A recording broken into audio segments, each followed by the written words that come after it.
حرکت اپوزیسیونی فعلا در تاجیکستان ممنوع گروه 24 میگوید نمایندهش در روسیه رحمتجان محمدجان از جانب دادگاه دوشنبه به 20 سال زندان محکوم شده است. رحمتجان محمدجان 18 ماه سال جاری در شهر مسکو ناپدید شد. وزارت کارهای داخلی روسیه در یک نامه رسمی برابر گروه 24 سوراب ظفر گفت رحمتجان محمدجان همان روز 18 ماه قلمرو روسیه را ترک کرده است و بهتر است که گروه 24 من بعد برای جستجوی او به مقامات حفظ حقوق تاجیکستان مراجعت کند.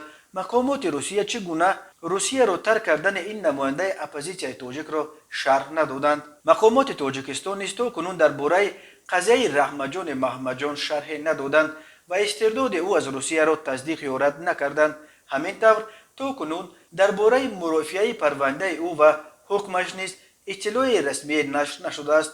ولی سخنگوی گروه 24 سیدعلی اشورف به پایگاه خبری بامداد گفت مرافعه رحمتجان محمدجان پشت درهای بسته نبود و بعضی از خویشاوندانش در دادگاه اشتراک داشتند، اما خبرنگاران در داخل دنبال نکردند این مرافعه را.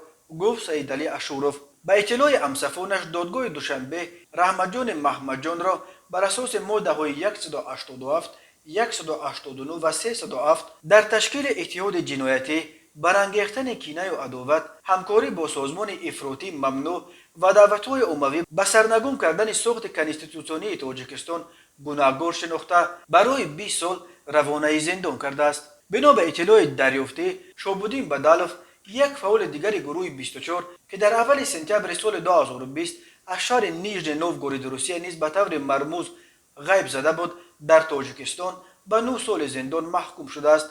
در گروه 24 گفتند که از محکوم شدن بدالوف در تاجیکستان خبر دارند ولی مشخصات حکم او را هنوز به دست نآوردند.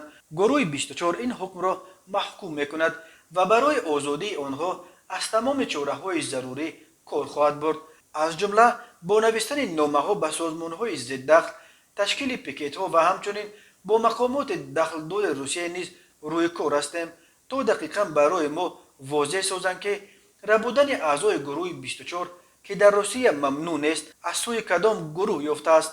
گفت سیدعلی اشورف سخنگوی 24 به بامداد. ولی در اظهاراتش پیرامان حکم رحمتجان محمدجان گروه 24 مقامات روسیه و تاجیکستان را در ربودن این عضو ارشدش عیبدار کرده است، ولی نومیدانه نوشته است در این جنایت به عدالت نائل شدن و گناهکاران را جزا دادن غیر امکان است و پیامد بی‌جزایی باز جنایت‌های نو خواهد شد. رحمتجان محمدجان 31 سال دارد.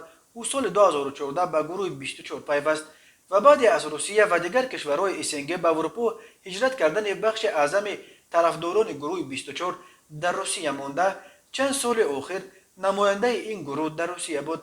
گروه 24 سال 2012 از جانب صاحبکار عمرعلی قوتوف بعد فرارش از تاجیکستان تشکیل شد. در تابستان و تیر ماه سال 2014 گروه 24 در شهرهای روسیه با جلب مهاجران تاجیک سلسله گردهمایی اعتراضی به ضد حکومت تاجیکستان را دایر کرده همه را به گردهمایی نهایی در تاریخ 2 اکتبر همان سال در میدان دوستی، میدان مرکزی شهر دوشنبه دعوت کرد. این گردهمایی در دوشنبه دایر نشد ولی دادگاه عالی تاجیکستان الکی روز 9 اکتبر سال 2014 فعالیت گروه 24 را در کشور من و بعد چند این سازمان را بر روی خط سازمان‌های افراطی شامل کرد. اساسگذار این حرکت عمرعلی قوتوف ماه مارت سال 2015 در شهر استانبول ترکیه در نتیجه یک سوءقصد مسلحانه کشته شد.